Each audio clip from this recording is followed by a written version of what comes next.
Hey everyone, today we're going to be talking about two-toned color blocking. I do have a couple of other color blocking tutorials that cover various ways that you can use different materials and colors to create your pattern pieces in your bag. So I'll make sure that those are linked in the video description. But today specifically, we're going to be talking about two-tone color blocking. So you have one fabric at the top and another at the bottom. This is very straightforward when you are using a pattern such as the Logi Pouch that is straight at the sides. But when you have a pattern such as Logi or the Pythagorean pouch that has the angle here, it does get a little trickier. The reason for that is the same reason that we have to square up this outside corner. When you are looking at the side profile of your bag, this color blocked section needs to be 90 degrees on each piece or 180 degrees straight across, the same way as we square it up for the bottom seam of the bag. If you have your pattern piece and you just slice it straight across the middle, when you go to join your pattern pieces, everything will match up, but when you actually sew your bag into 3 dimensions, that seam is going to dip down towards the bottom. So I'm going to show you today how to go from this dipped down angled side seam there to a nice straight color blocked side seam on your finished bag. You can do this on whatever pattern it is that you want. It's worth noting that this assumes that your pattern has been adjusted to be flat at the base if it wasn't already drafted to be like that. So let's get going. I'm going to demonstrate today on these 2 patterns of mine. The trickiest part when you are doing this type of color blocking is making sure that you are getting the angled section in the right spot. When you make your bag and you fold it into 3 dimensions and sew it together, this is the side seam and that will be straight up and down. And then you have the angle at the side here. So you need to work out where that line is going to be so that you can make sure that your color blocking is turning around the corner of your bag at the right point. And you can see here, it's straight across the front and then it continues straight across the side here. And that is because I've determined that this is the point where I want to start angling up my color blocking. If you continue to go straight, it's going to dip down towards the bottom seam of the bag. You can see too that both of these versions, one that was cut straight across and one that was angled, have the same height of the color blocked piece on the front. So it really makes a big difference when you cut that angle at the side. So the first thing to do is mark in where your seam allowances are going to be. For these 2 patterns, the seam allowance for the side and bottom seams is 3/8 of an inch. So I'm just going to draw those in on my pattern piece. I'm drawing in the 3/8 of an inch seam allowance from the bottom edge at the side here. From the lower part of the boxed corner that is on the base of the bag,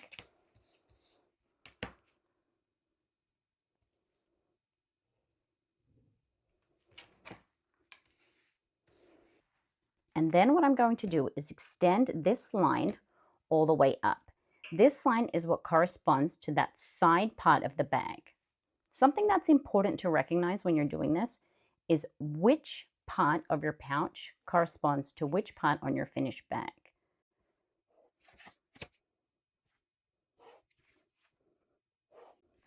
So if you look at this piece, this section here is the base.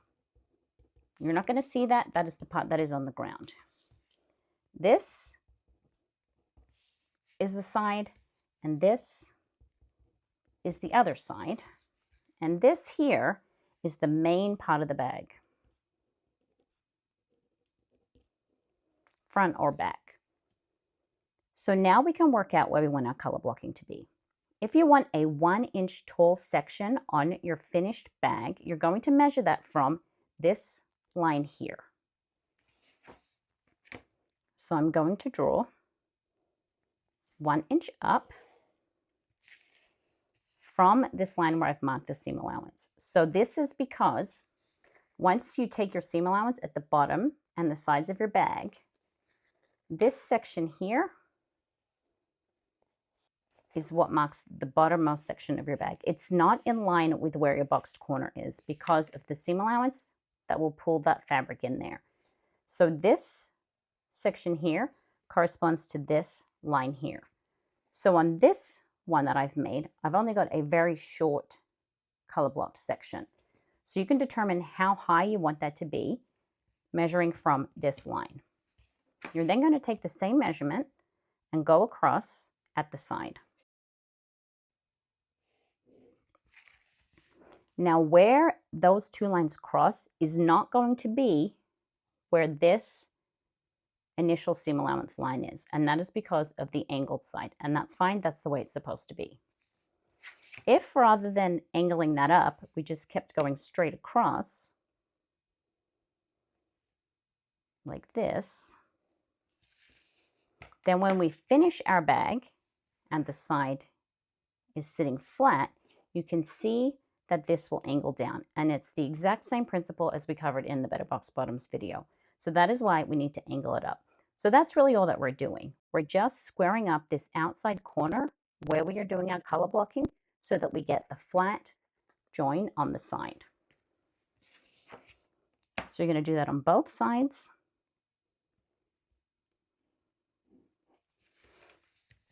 So when you go to cut your pattern pieces, this section above this line is going to be the top, and this lower section is going to be the bottom and the base of the bag. But before we cut that out, we need to add in our seam allowances. For color blocking, you can use whatever seam allowance you like. I tend to just use 1/4 of an inch, but you can use 3/8 of an inch if you're more comfortable. So you're going to draw in your seam allowance above and below the line.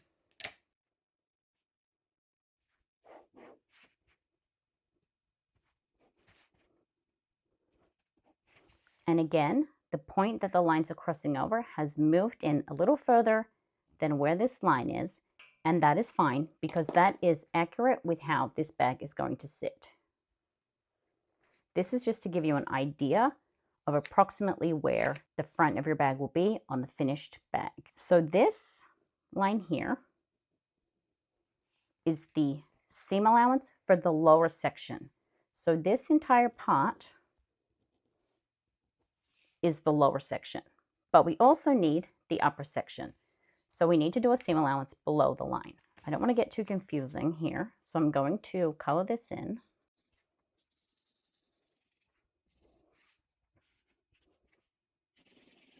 So this orange section is your base color block section, and then we're going to draw in the seam allowance for the lower section. They will overlap by double the amount of the seam allowance you're using.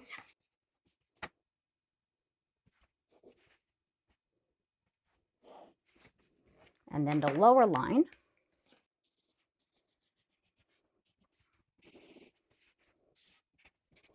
is the upper section of your bag. So now you have the correct measurements for your top section and your bottom section. The problem is, if you cut this, you're not going to have your seam allowances for both pieces. If you cut it directly on the line here, you're going to need to add seam allowances to both. If you cut it on one, you're going to have to add double the seam allowance to the bottom section. So what I actually do is photocopy this page.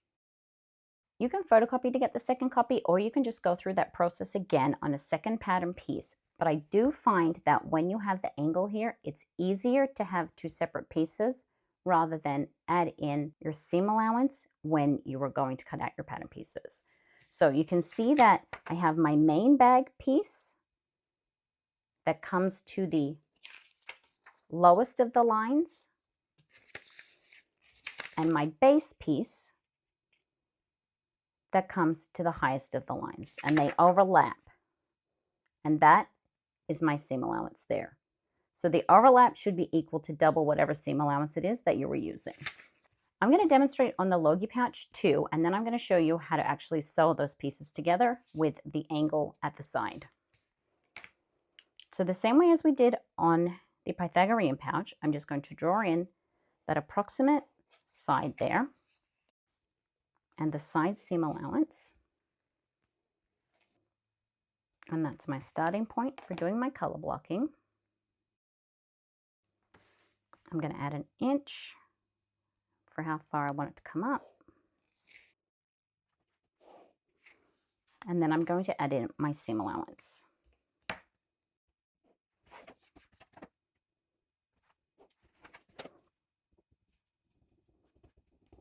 So this lowest line is my upper section with the seam allowance.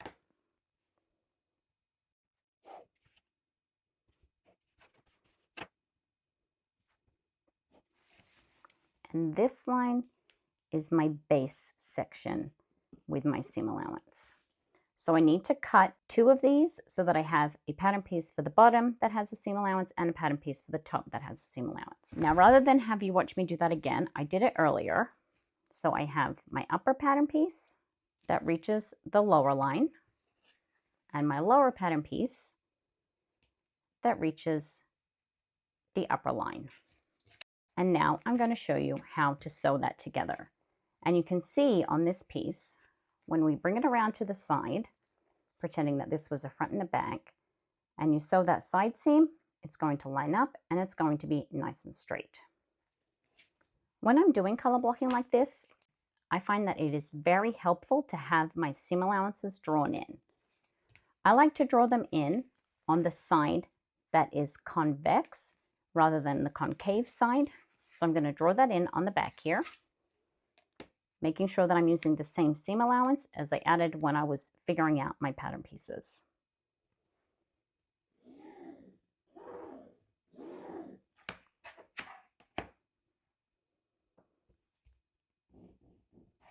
And you want to make note of the point where they cross over, as that is going to be your pivot point when you're adjoining your top and bottom sections.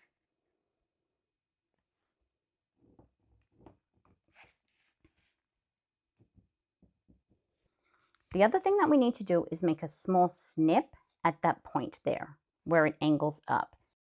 I know people are often hesitant to snip in to their material when they're sewing bags, but if you don't snip into that section there, it is going to be difficult to keep your seams lined up properly.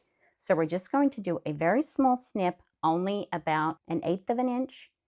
This is a 1/4 of an inch seam allowance, so we're just going to snip in about that far on this piece. I'm showing you here because it's easier to see on the white. So we're just snipping in a little bit, not even that far, on both sides at that point. So there's just a little snip there that will be hidden within the seam allowance.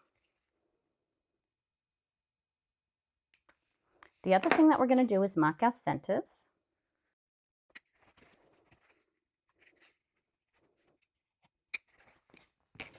And now we're ready to sew the upper section to the lower section.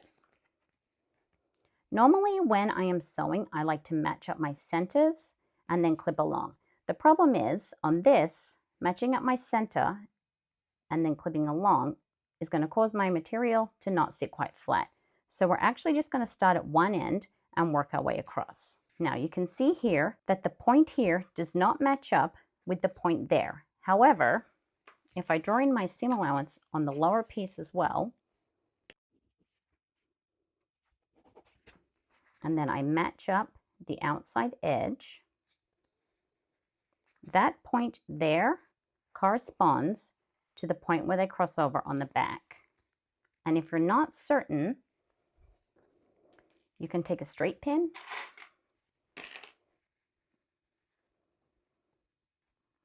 match your outside edge,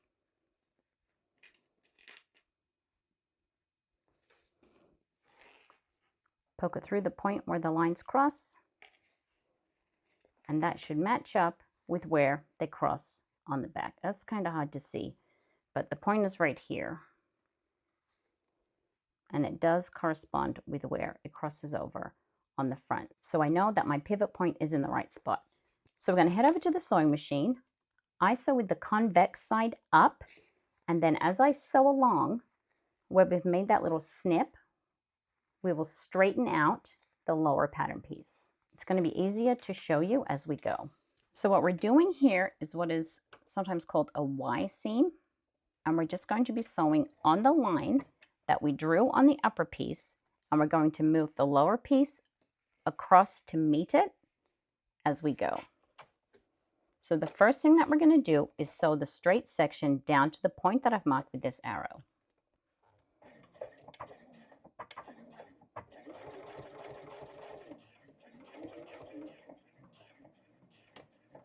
You want to make sure that the needle is hitting right in that spot.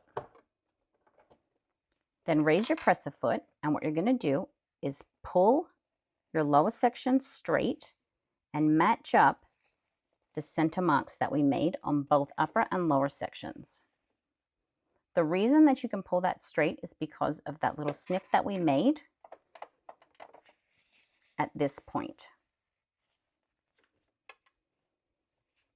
Lower your presser foot again, and you're going to keep going straight down here, sewing on the seam allowance line that we've drawn in.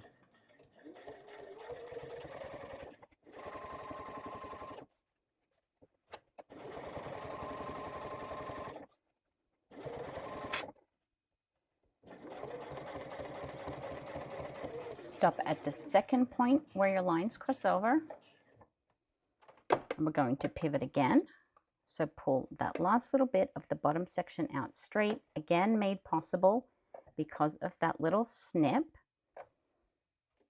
Lower the presser foot and sew straight to the end. And back stitch.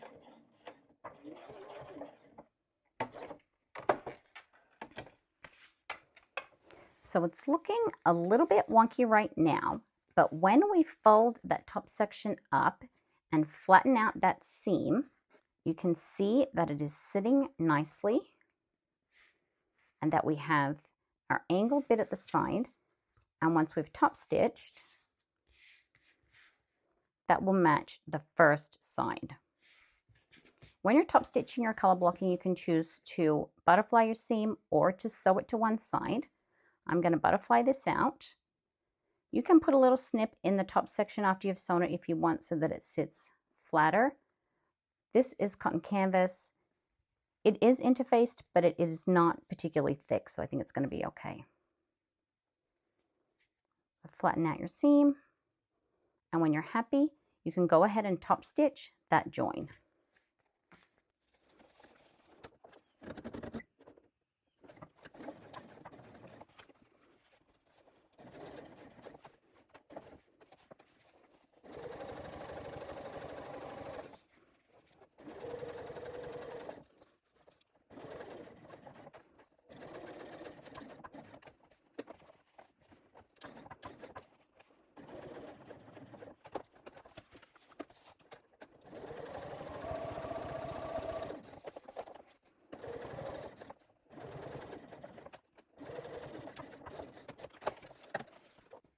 And then once that is all sewn up, double check that your pattern piece is the correct size based on the original pattern, and then you will just sew that up as you normally would have.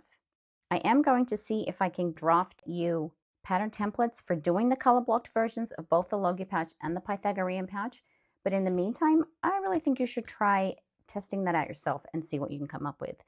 You can even do a triple color block where you would add an extra line up here, which would give you a really unique look for your finished bag. Hope that helps. Thanks, everyone.